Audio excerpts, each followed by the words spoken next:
perfil psicológico do gado bomba. O que define uma pessoa como capaz de fazer o que esse gado bomba fez em Brasília? O primeiro ponto, é preciso que a gente volte à nossa adolescência, porque muitos conflitos que as pessoas passam na adolescência acabam demonstrando que essas pessoas vão passar por isso pelo resto da vida, porque esses conflitos, às vezes, eles se estabeleceram na infância. Então, conhecendo as pessoas ali naquele momento de escola, de adolescência, a gente consegue entender muita coisa.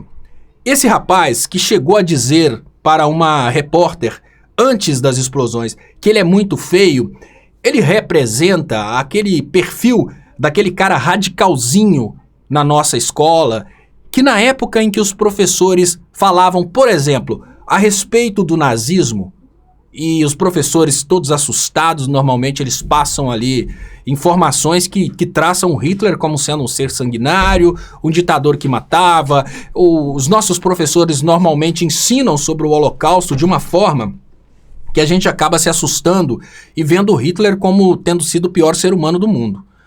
Mas de uma forma muito estranha, no momento em que os professores estão demonstrando que Hitler foi um ditador sanguinário, uma pessoa muito ruim, alguns colegas, eles aparecem ali defendendo o Hitler.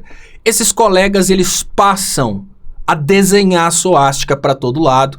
São os colegas que estão ali dentro da sala e querem demonstrar que são do mal, querem demonstrar uma segurança muito grande em relação a tudo. Normalmente são aqueles coleguinhas homofóbicos e, coincidentemente, são os coleguinhas que, apesar, vamos pensar na sexualidade sendo desenvolvida nesses primeiros anos ali, por exemplo, nos anos do ensino fundamental, do ensino médio, e aí eu queria dizer de uma forma muito popular, aquele coleguinha que desenha o símbolo do Hitler, aquele coleguinha que faz de conta que é do mal, que caça briga com todo mundo, e dentro do ponto relacionado à sexualidade é o coleguinha que não pega nada, não pega ninguém.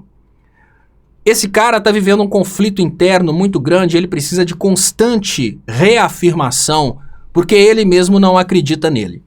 Como falta a autoconfiança por algum motivo, pode ser financeiro, pode ser uma questão de aparência, pode ser uma falta mesmo de... a timidez é resultado dessa falta de confiança e outros problemas. Esse camarada, ele começa a buscar subterfúgios contextuais para tentar mostrar que ele é um cara potente e do mal. Então, durante a aula, quando o professor ensina sobre nazismo e fascismo, ele quer ser o Hitler, porque o Hitler é mais famoso que o Mussolini. Sempre que existe aí qualquer programa de televisão em que existe um vilão muito poderoso, ele quer ser o vilão. Então, isso explica por que esse camarada, na idade adulta, ele escolheu ser o Coringa. É muito comum, a gente sempre tem esses coleguinhas. Esses colegas, quando eles saem desse período escolar, ou continuam a vida escolar numa universidade, ou então passam para a vida do trabalho, se eles continuam sofrendo esse problema de falta de autoconfiança, eles continuam buscando essa autoconfiança fora deles. Ou em um carro muito caro, que eles acabam comprando as prestações para mostrarem para os outros que eles fazem parte de uma classe social que, na verdade, eles não fazem. Ou através de discursos extremamente radicais. O discurso radical normalmente escolhido por esses rapazes é o discurso da homofobia. Eles querem passar a ideia de que eles são extremamente machos, e para passarem a ideia de que eles são extremamente machos, eles partem para o discurso homofóbico, 100% hétero, por exemplo. E no meio de tudo isso, discurso radical homofóbico, discurso radical conservador, ou então discurso radical religioso, a falta de dinheiro que aquele coleguinha tem, porque ele não tem aquele dinheiro, ele não consegue estar entre os colegas mais ricos, ou a falta de aparência que tira daquele coleguinha a condição dele estar entre os colegas mais bonitos, faz ele não ser pegado algo, a falta de alguma coisa faz esse camarada acabar suprindo essa falta com algo que na cabeça dele representa algum tipo de poder. E assim a gente consegue explicar por que muitas pessoas acabam indo para igrejas neopentecostais, porque dentro das igrejas neopentecostais, eles se sentem poderosos porque eles possuem Deus, o mesmo Deus que é o Deus do chefe, o mesmo Deus que é o Deus do colega rico, o mesmo Deus que é o Deus daquele colega ali que anda de carro novo e ele não, ou o colega bonito, porque apesar do colega dele ser bonito, se ele tá dentro daquela igreja, a namorada dele trair, ele vai pro inferno. E assim, o cara vai costurando ali dentro da cabeça dele uma quantidade gigantesca de conflitos que ele precisa vencer, e para ele vencer esses conflitos, ele vai indo atrás de subterfúgios, vai indo atrás de cascas, vai indo atrás de formas de demonstrar uma certa potência. Essas várias formas de demonstrar potência, elas vão mudando com o tempo. Lembrando, no período lá, na escola, quando a gente estuda o nazismo, o cara vira o Hitler e passa a desenhar o Hitler para todo lado. Determinadas pessoas que possuem essas mesmas características, elas se escondem através de indumentárias, ou indumentárias satânicas, porque ser do Satanás nesse momento é ser contra aquilo que é convencional. Então, quando você está contra aquilo que é convencional, você está tentando demonstrar uma potência que você acha que você não tem e que você precisa demonstrar através daquilo. Ou então, através aí de demonstrações de artes bizarras no corpo. É muito comum, o camarada faz uma quantidade gigantesca de artes no corpo, porque ele está extremamente insatisfeito com a aparência dele, então ele vai para o extremo bizarro para tentar demonstrar que ele não se preocupa com isso. E são inúmeras as possibilidades, tá, gente? São inúmeras. E aí a coisa vai, se complicando cada vez mais. O detalhe é que em cada período da vida, se a pessoa não vence esse complexo de inferioridade, em cada período da vida, a pessoa está num contexto diferente, então ela procura uma coisa diferente para suprir essa necessidade de demonstração de potência. E aí, se o cara tá na escola, tudo bem, o Hitler serviu para ele demonstrar que ele é do mal naquele período. Se o camarada tá vivendo a juventude, ele conseguiu demonstrar ali uma ideia de que ele é diferente através das tatuagens ou de um determinado tipo de roupa específica de um determinado grupo, ou então porque ele participa de um determinado grupo satânico que ele nem sabe o que é, mas ele participa daquilo para demonstrar que ele é do mal, que ele é diferente, ou um estilo musical que vai colocar ele entre os do mal. Chega uma hora que o cara fica velho. Aí já não combina mais com uma pessoa que é o perfil do radical bolsonarista, tá? Não combina com uma pessoa de 59 anos ficar falando que é do Hitler para tentar assustar os coleguinhas de escola. Não combina com ele, por exemplo, usar uma indumentária de seita satânica para falar que é do mal, porque agora é o contrário. Ele precisa usar o fanatismo religioso para tentar diminuir o outro.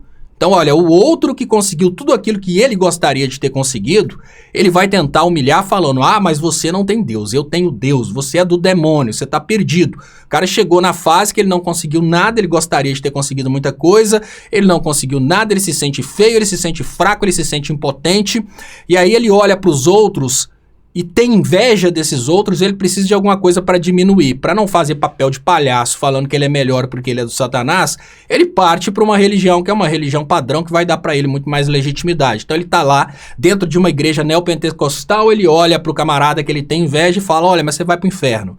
Olha, mas você é do Satanás, eu sou de Deus. E aí, nessa idade, isso funciona muito bem. Só que o detalhe é que dentro do contexto religioso, e essa parte é a parte que mais faz cair a ficha pra gente entender o que tá rolando. Dentro do contexto religioso, o cara só consegue jogar elementos na cara de quem tá dentro daquele contexto. Então imagina o seguinte, imagina esse bolsogado, né, esse gado bomba que tá aqui, que é o tio Francisco. Ele, para mostrar para todos os amigos dele que ele tá muito bem, que ele virou presbítero da igreja e ele agora é uma autoridade, apesar de que ele não tem o mesmo carro do amigo, apesar de que ele não tem aquela ideia de riqueza que o amigo tá transmitindo para ele, apesar de que ele não teve aquele passado glorioso do amigo, agora ele tá dentro de uma igreja e naquela igreja ele conseguiu ali, né, passar por uma função superior, agora ele é o presbítero da igreja. Ele tem aquele respeito, anda com um terno diferente, etc e tal. Como é que ele vai fazer para mostrar para isso pros colegas da vida? Porque ele viveu a vida inteira tentando mostrar tudo isso pros colegas do passado. Os colegas do passado não vão para aquela igreja para ver que lá dentro ele é o maioral. Ele não consegue tirar de dentro da igreja essa falsa impressão de autoridade, de crescimento que ele tem e levar para o mundo convencional. E aí veio uma super estratégia de comunicação que produziu o gado bolsonarista. Através da demonstração de símbolos radicais de nacionalismo, conservadorismo, que todos se materializam através do Bolsonaro, a pessoa consegue tirar de dentro da igreja aquilo que ela quer demonstrar, que ela é superior, que ela cresceu, que todas as frustrações que ela sente, agora ela consegue pôr uma capa na frente e falar: ninguém está vendo através dos meus olhos que eu sou um frustrado. Ninguém está vendo através dos meus olhos que tudo que eu queria conseguir eu não consegui, eu sou insatisfeito. As pessoas agora estão olhando para mim e eu estou vestindo uma camisa do Bolsonaro, estou falando que sou patriota, estou com o peito estufado. E ninguém vai saber que eu morro de inveja do vizinho porque ele comprou um sítio. Ninguém vai saber que eu morro de inveja do outro vizinho porque ele tem uma família maravilhosa. Ninguém vai saber que eu morro de inveja daquele ali porque ele tem um carro bom. Porque agora eu estufo o peito e falo: sou bolsonarista. Enquanto eu apenas estava na igreja, só a população da igreja via a minha demonstração de poder, de soberania, de crescimento e de riqueza. Agora não. Agora eu posso tirar isso da igreja e levar para o resto do mundo, através do símbolo sou bolsonarista. E como que as pessoas começaram a gostar de usar esse símbolo sou bolsonarista? Quando as pessoas começaram a pegar esse símbolo, sou bolsonarista, e começaram a colocar esse símbolo nas redes sociais e começaram a ter retorno. Retorno, gente, não é só o retorno positivo. Retorno é retorno. A pior coisa que tem é você não ser respondido. Isso é na vida. Quando você chega numa rua e grita alguma coisa e ninguém te responde, é muito mais frustrante do que você chegar a gritar e todo mundo brincar. Mesmo que zoando. Aqui em Ponte Nova tem o Cornélios, ele chama Cornélios, ele passa na rua e começa a gritar: todo mundo é corno, que não sei o que é corno. Sai todo mundo brincando com ele fica super feliz. Por mais que ele esteja falando bobagem, todo mundo tá brincando, todo mundo tá reagindo. Agora, em contrapartida, os irmãos Chumbinho, aqui na cidade de Ponte Nova, que ficam pregando o fim do mundo, pedindo às pessoas que se convertam porque o mundo vai acabar, eles passam na rua pregando, todo mundo esconde, fecha as portas, ninguém dá ideia pra eles. É muito pior. Então, um ridículo respondido é muito mais feliz que um intelectual que não tem resposta nenhuma. Nessa hora, aquela coisa lá do hedonismo, para quem estudou filosofia, que é melhor ser Sócrates insatisfeito do que um porco satisfeito, cai por terra. Muitas vezes é melhor ser um porco que come farelo do que ser um super, do alto lá, um super intelectual que tá lá no topo das alturas, mas não é respondido, não é correspondido, não tem feedback. Então o que essas pessoas querem é resposta.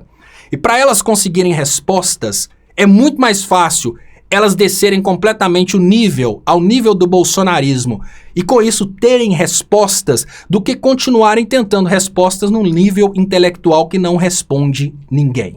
Surgiu aí então o elemento mais poderoso de amálgama do bolsonarismo, que é a resposta. Seja negativa, seja positiva. E isso foi fazendo com que muitas pessoas passassem a brincar de sou bolsonarista. E aí, pessoas com perfil como, por exemplo, desse gado bomba, elas passaram a substituir o Hitler da adolescência, que eles escreviam para todo lado, pelo aquela roupa, de doidão, de seja lá do que for, de satanista, seja o que for que eles usavam ali durante a juventude para assustar as pessoas, por aqueles elementos que eles usaram durante um certo tempo para demonstrar que possuem alguma autoridade, como, por exemplo, sou da igreja, lá na igreja eu tenho o título tal. Eles conseguiram tirar tudo isso de dentro desses espaços confinados, porque o cara que fala que é do Hitler durante a adolescência, ele só assusta as pessoas da sala de aula. O camarada que tá dentro ali daquele contexto, brincando de que é do mal porque é de uma seita satânica, ele só consegue assustar a mãe, as tias e consegue mostrar um certo poder para alguns idiotas que estão dentro daquele mesmo contexto e acham aquilo ali ou bonito ou abominável. E o cara que depois vai para a igreja para tentar dizer que é uma autoridade porque cresceu ali dentro da igreja, ele só consegue tirar onda com outras pessoas que estão mesmo dentro da mesma igreja. Porque ele só vai conseguir mostrar o carro novo, a roupa nova, o celular novo para as pessoas daquele contexto. Veio o Bolsonaro e falou, tirem tudo isso daí e vamos começar a agitar, porque agora nas redes sociais vocês vão mostrar para todos que vocês são idiotas, mas conseguem transmitir a ideia de que não são. E aí surge um camarada como esse. E por que um camarada como esse ele vira o gado bomba? Ele vira o gado bomba porque ele experimentou um momento de auge, um momento de muito sucesso, um momento de muita alegria. Aquele momento que ele acreditou que era permanente, que não ia acabar nunca mais. E de uma hora para outra, esse momento foi interrompido, ele foi retirado. Quando a gente tem um tio Francisco desse, que apareceu e se sentiu o máximo. Imagina o seguinte, agora vamos retomar todo esse perfil, tudo isso que a gente está analisando aqui. Imagina que esse cara sofreu bullying na escola, imagina que esse camarada se escondeu atrás de alguns tipos de nichos para tentar demonstrar que ele é aquilo que todo mundo sabe que ele não é. Então ele se endividou para comprar tênis caro ou se endividou para comprar um carro parcelado. Depois ele foi para uma igreja para ficar amigo do pastor, ele deu muito dízimo. Ali na igreja ele tentou mostrar para todo mundo que ele era uma pessoa importante, comprou um carro novo, mostrou para a galera, não conseguiu aquilo que ele queria, que era tentar resgatar uma potência perdida daquela adolescência ali que ele não viveu muito bem como os coleguinhas porque ele era tímido, ou daquela juventude que ele estava fechado nos seus nichos ali, ou de satanismo, ou algum nicho cultural, mas não conseguia mostrar pra ninguém que ele era importante, os primos todos mais fortes, os primos todos mais bonitos, todo mundo se destacando e ele ali se sentindo o cara acabado, sofrendo bullying, etc e tal. Chega na igreja, onde ele começa a se sentir o máximo, começa a se sentir total com seu sonho de metal. Ele não consegue tirar da igreja aquele sucesso e mostrar pra galera e falar, olha, tô fazendo sucesso na igreja. Não, ele não consegue.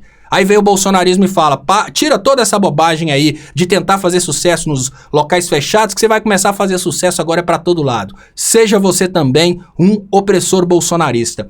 Nesse momento ele se sente realizado, nesse momento ele se sente o máximo, nesse momento ele se sente aquele cara que agora tem uma casca para tampar todas as frustrações da vida, agora ele tem uma casca para esconder que no fundo ele é um fracassado, e essa casca, que é o bolsonarismo, mantém esse cara num êxtase de felicidade durante um certo tempo. E aí chega 2022, Bolsonaro derrotado, e esse cara de herói passa a chacota. Ele tinha certeza que ele estava bombando, que ele fazia parte de algo muito maior do que ele. Pensa o seguinte, ele foi chacota na escola, ele foi ridicularizado quando jovem, ele cresceu pelejando ali para demonstrar para todas as pessoas do círculo social dele que ele estava melhorzinho, todo mundo rindo da cara dele. Aí de uma hora para outra ele realmente acreditou que ele fazia parte de algo muito maior, algo seleto, que ganhou a presidência da República e está crescendo no mundo inteiro. E ele acha mais, ele acha que fez parte do início disso. E aí o Bolsonaro perde em 2022. Então ele começa a participar das reuniões nos quartéis. E aí, dentro dessas reuniões dos quartéis, ele começa a falar com todas as pessoas que em 72 horas alguma coisa vai acontecer. Então vejam bem, até o momento anterior às reuniões dos quartéis, esse camarada, ele se sentia o máximo, ele se sentia amigo do presidente da República, ele se sentia parte de um contexto muito maior, um contexto heróico que tomou o Brasil. O cara que antes sofria bullying passou a se sentir o máximo. E aí esse cara com toda a autoridade e toda a confiança que ele tinha, porque lá atrás todo mundo ria do bolsonarismo, o bolsonarismo venceu, ele falou, a gente continua mandando. Quem tá falando que em 72 horas alguma coisa vai acontecer é o general. Então esse cara vai dando sua palavra, que em 72 horas alguma coisa vai acontecer, que já era, que o Lula vai cair, que o Lula não sobe na rampa, toda aquela conversa. E aí vem o 8 de janeiro, a galera vai presa, frustração total. De um cara superpotente que pertencia ao direita brasileira que estava no poder, ele se torna novamente uma grande chacota. Só que esse camarada não é mais aquele cara que só tinha tido fracassos na vida. esse cara não é mais aquele gado que nunca tinha enfrentado uma vitória. Esse cara é um cara que, pelo menos durante o tempo que o Bolsonaro teve no poder, ele acreditou que ele era algo importante.